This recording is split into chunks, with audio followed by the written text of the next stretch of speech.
Ya, Assalamualaikum warahmatullahi wabarakatuh.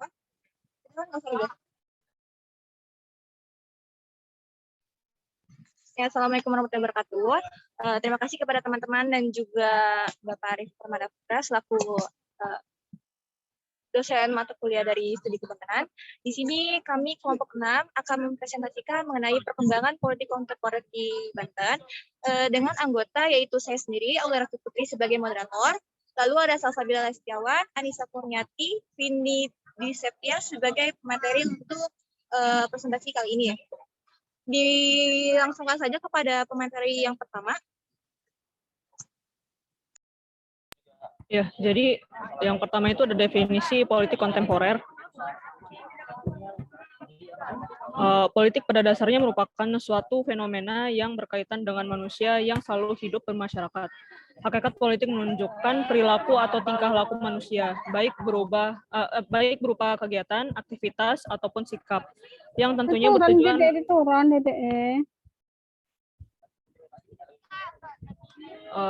bertujuan akan mempengaruhi atau mempertahankan tatanan kelompok masyarakat dengan menggunakan kekuasaan. Nah, kontemporer adalah sesuatu hal yang modern, yang eksis dan terjadi dan masih berlangsung sampai sekarang, atau segala hal yang berkaitan dengan saat ini. Jadi, politik kontemporer yaitu adalah budaya politik yang bersifat kekinian serta modern. Boleh dikatakan politik kontemporer adalah budaya politik yang tidak terikat dengan aturan-aturan zaman dahulu dan lebih menekankan kepada aturan-aturan yang berlaku pada masa sekarang ini dan berkembang sesuai dengan perkembangan zaman.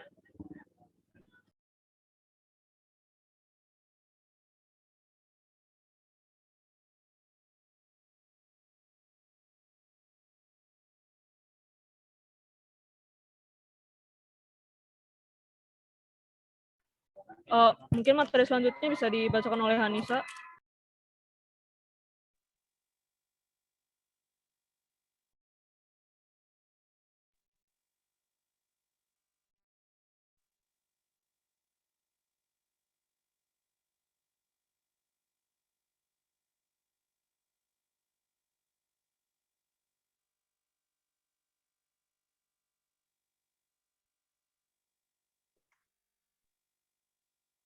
Nggak ada suaranya.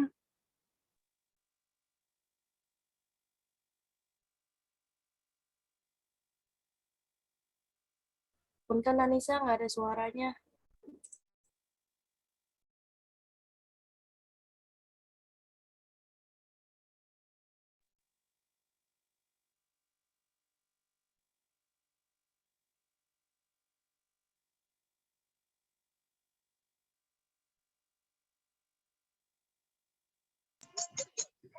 Punten Anissa, sepertinya tidak ada suaranya nih.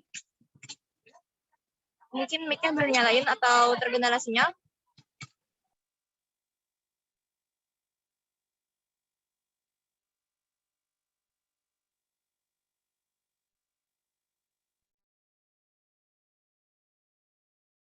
Oke, mungkin saja yang bacanya. Jadi perkembangan politik kontemporer di Banten ini, keadaan politik di Indonesia khususnya pemerintahan di Provinsi Banten, di mana para pemimpin yang berkuasa masih dari kalangan keluarga, yaitu pemerintahannya Ratu Atut Kosia. Ratu Atut ini beserta keluarga besarnya sudah menduduki jabatan pemerintah di Banten. Nah, fenomena seperti ini merupakan dampak dari diberlakukannya otonomi untuk tiap daerah dan pencalonan di lembaga legislatif sehingga memungkinkan adanya politik kekeluargaan. Terlihat jelas bahwa kepemimpinan yang dibangun oleh Atut di Banten ini dan sangat berindikasi bahwa hal tersebut merupakan dinasti politik dan baru disadari setelah Ratu Atut sendiri tersandung kasus korupsi yang menimpanya. Sistem demokrasi yang selama ini menjadi ideologi negara ternyata malah menimbulkan masalah baru yang justru menutup ruang aspirasi rakyat. Gandung Ismanto sebagai pengamat politik dari Universitas Sultan Ageng Hitayasa berpendapat bahwa kekuasaan oligarki politik di Provinsi Banten justru menutup ruang demokrasi. Ruang demokrasi menjadi tertutup justru di instrumen demokrasi itu sendiri. Nah, kalau kita telusuri sejak pilkada pertama pada tahun 2005 sampai sekarang, sesungguhnya kekuasaan berpindah di antara mereka saja. dan benar-benar menutup ruang demokrasi masyarakat sipil.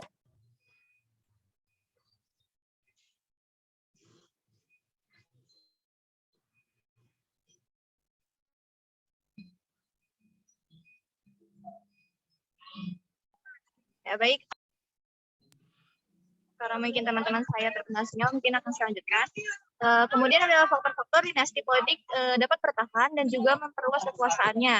Yang pertama itu karena ada kontrol terhadap birokrasi melalui proses dan mutasi para pejabat lingkungan pemerintahan Provinsi Banten. Dan kedua yaitu menguasai asosiasi-asosiasi bisnis seperti Kadin dan juga Gapensi. Lalu ada organisasi-organisasi sosial dan pendidikan seperti PMI, Tagana, dan Himapaudi. Kemudian juga ada organisasi olahraga dan juga kepemudaan, yaitu ada KONI, KNPI, dan juga Karang Taruna. Kemudian selanjutnya ada mengkooptasi elemen-elemen masyarakat sipil lainnya seperti partai politik, ormas, asosiasi pendidikan, LSM, pers, kampus, pesantren, dan lain-lain. Dengan memberikan kucuran dana seperti hibah APBD maupun dana pribadi. Dan juga bansos untuk kegiatan dan operasional pemimpin ataupun pengurus dan organisasinya, termasuk membiayai perjalanan ibadah haji dan umroh sejumlah ulama dan tokoh masyarakat Banten. Yang terakhir ada membeli suara para pemilih pada setiap pelaksanaan pemilu maupun pemilu kada melalui tim ses dan jaring yang dibangun di seluruh kabupaten dan kota di Banten. Praktik money politik ini dilakukan dengan beragam cara dan melalui berbagai jaringan.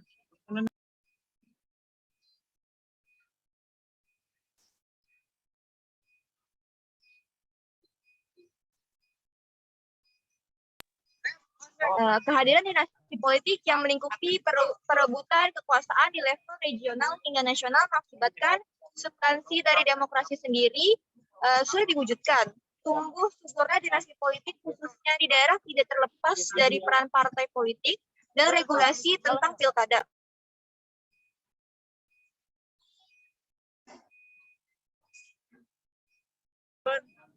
Masalah akutnya adalah kekuasaan yang dibangun dengan dinasti politik juga tidak mampu membawa perubahan sosial ekonomi.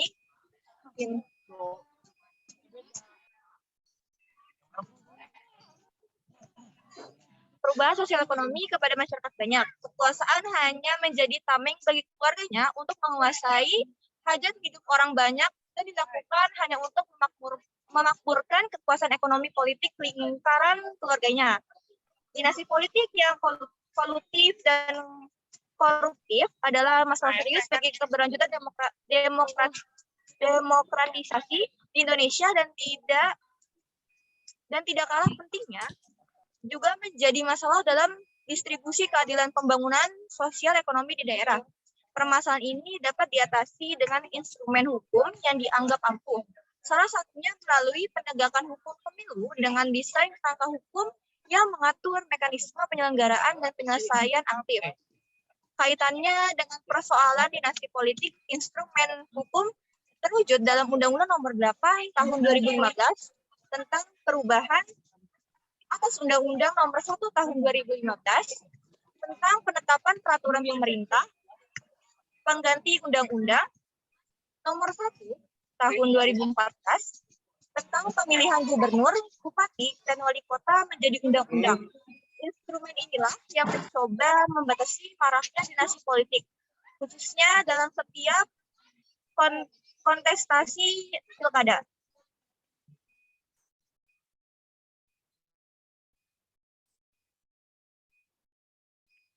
Oke, baik, karena materi telah kami sampaikan semua, dimohon kepada teman-teman yang memiliki pertanyaan bisa menggunakan fitur chat maupun menyalakan mikrofon. Terima kasih.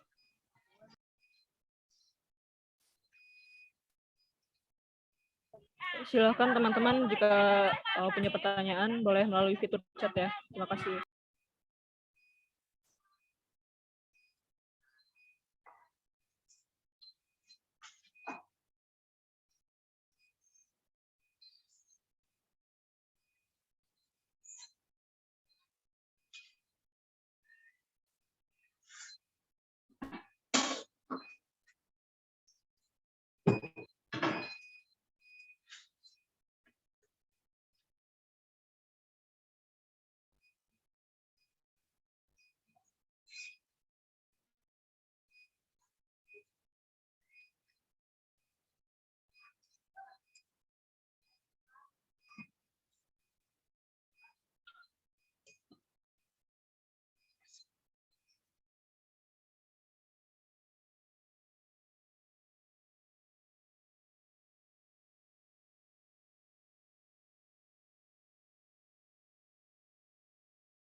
Assalamualaikum, izin bertanya.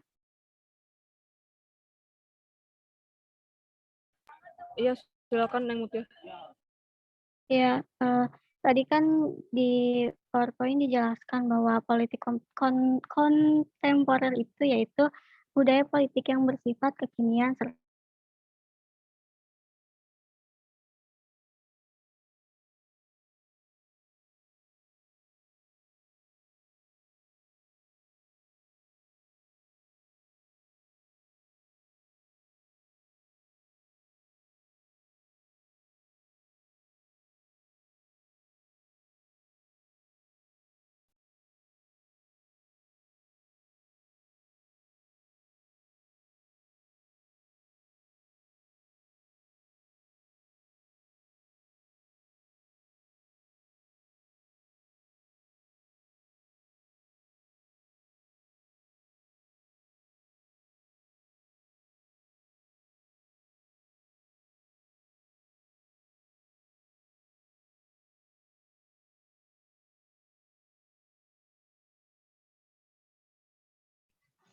Neng Mutia izin menjawab ya, apa terdengar suara saya? Neng Mutia. ya terdengar. Ya. Jadi pertanyaannya apa perbedaan daripada pemerintahan di zaman dulu dan juga di zaman sekarang? Nah, yang saya lihat ini dibandingkan zaman dulu itu pemerintahan lebih berpusat terhadap keturunan, di mana raja sebelumnya itu akan menurunkan kekuasaannya itu kepada anaknya dan terus keturunan selanjutnya. Nah, kalau sekarang ini lebih ke di mana suara rakyat itu lebih menjadi suatu penentu bagi seorang pemimpin tersebut, di mana jika rakyat memilih maka kepala pemerintahan itu akan terpilih karena rakyat memilihnya gitu. Jadi dibandingkan dengan zaman dulu itu tidak melibatkan rakyat seperti sekarang. Mungkin seperti itu jawaban daripada kelompok kami. Bagaimana Muti? Apakah masih ada sanggahan ataupun bisa diterima? Ya, terima kasih Awal. Ya, sama-sama Muti. Oke, untuk yang lain bagaimana? Apakah ada pertanyaan? Bisa menggunakan fitur chat juga kok teman-teman, ataupun langsung berbicara seperti Putih tadi. Terima kasih teman-teman.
Cek, cek.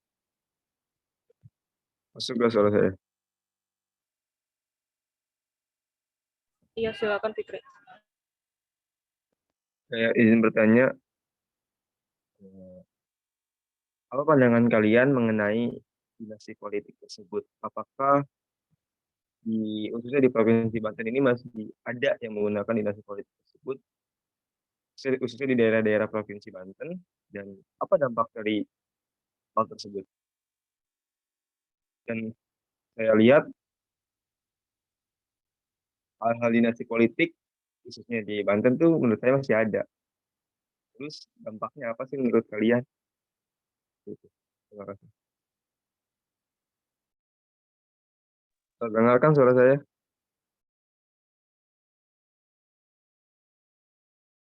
Iya, terdengar Fikri.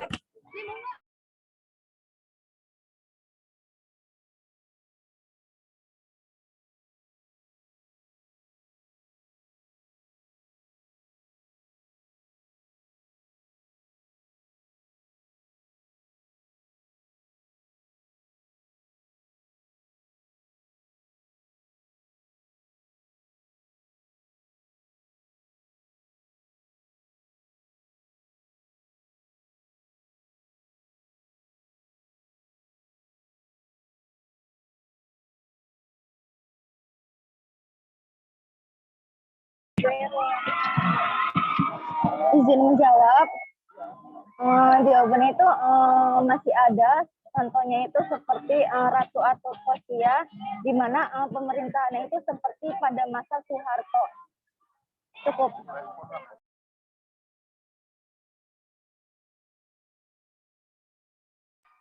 Izin menjelaskan ya teman-teman, jadi contoh daripada pemerintah dinasti itu ada pada terfokus pada provinsi Banten itu ada kemarin itu Ratu Atmosfera, di mana beliau itu diturunkan kekuasaan daripada bapaknya, saya lupa namanya, tapi intinya emang menurun. Nah, itu akibat untuk rakyat maupun dari daerah Bali itu tidak ada perubahan, di mana ya Serang tuh seperti itu aja, Banten tuh seperti itu, tidak ada perubahan sama sekali signifikan. Berbeda dengan halnya sekarang, dengan seperti yang sekarang itu kalau kita bisa lihat itu banyak banget perubahan daripada masa Banten, dan juga jalan-jalan yang lebih rapi, dan juga tempat-tempat yang ada nilai sejarahnya itu diperbarui sehingga nyaman untuk dilihat, maupun orang-orang yang berkunjung pun juga jadi tertarik gitu. Mungkin perbedaannya itu. Bagaimana Fikri? Apakah bisa diterima jawaban dari kelompok kami? Ya, cukup Putri atas jawabannya. Terima kasih banyak. Terima kasih.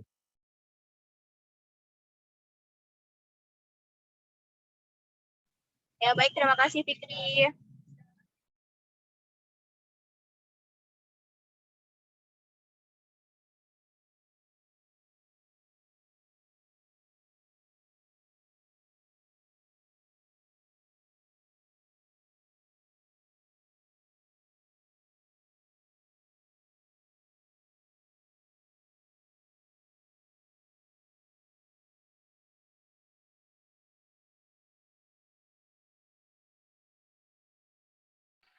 Bagaimana teman-teman? Apakah ada yang bertanya lagi sebelum ditutup? Jika memang tidak ada pertanyaan lagi.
Baik, saya tidak ada pertanyaan lagi, mungkin bisa kami tutup.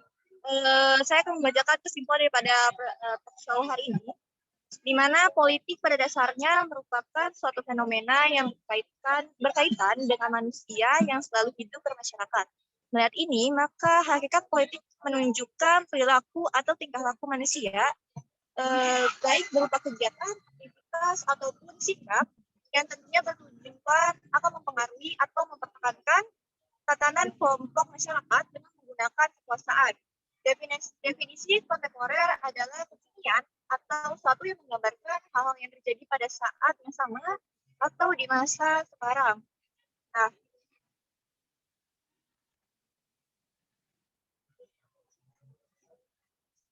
menurut Hamid, sejarah kemunculan dan pembentukan dinasti politik di Banten bermuara pada sosok dan perilaku politik TB Casada Sohib atau Ayahanda Ratu Atut yang memanfaatkan momentum pelaksanaan otonomi daerah dan figur pertama dengan mengandalkan kekuatan untuk mencapai dan mempertahankan kekuasaannya, dengan mengandalkan kekuatan dan mencapai dan mempertahankan kekuasaannya. Konsolidasi dan pertumbuhan demikiannya rupa setelah Ratu Atut berhasil menggagalkan perhelatan Pilgub 2006. Pilgub pertama di Banten yang diselenggarakan secara langsung, mereka adalah Ratu Atut Hasanah, yaitu adik kandung yang terpilih menjadi Bupati Serang, Airin Rahmani Diani, yaitu adik ipar yang terpilih menjadi wali kota Tangerang Selatan, dan Tanto Warsono Argan, yaitu menantu yang terpilih menjadi wakil Bupati Pandeglang. Terlihat jelas bahwa kepemimpinan yang dibangun oleh Atut di Banten dan sangat berdedikasi bahwa hal tersebut merupakan dinasti politik, dan baru disadari oleh Ratu Atut sendiri mengalami kasus korupsi yang menimpanya. Sistem demokrasi yang selama ini menjadi ideologi negara ternyata malah menimbulkan masalah baru yang menutup ruang aspirasi rakyat. Mungkin itu adalah kesimpulan daripada talk show kali ini. Kurang dan lebihnya mohon maaf. Dari saya akhiri. Wassalamualaikum warahmatullahi wabarakatuh. Waalaikumsalam warahmatullahi wabarakatuh. Terima kasih, Aul.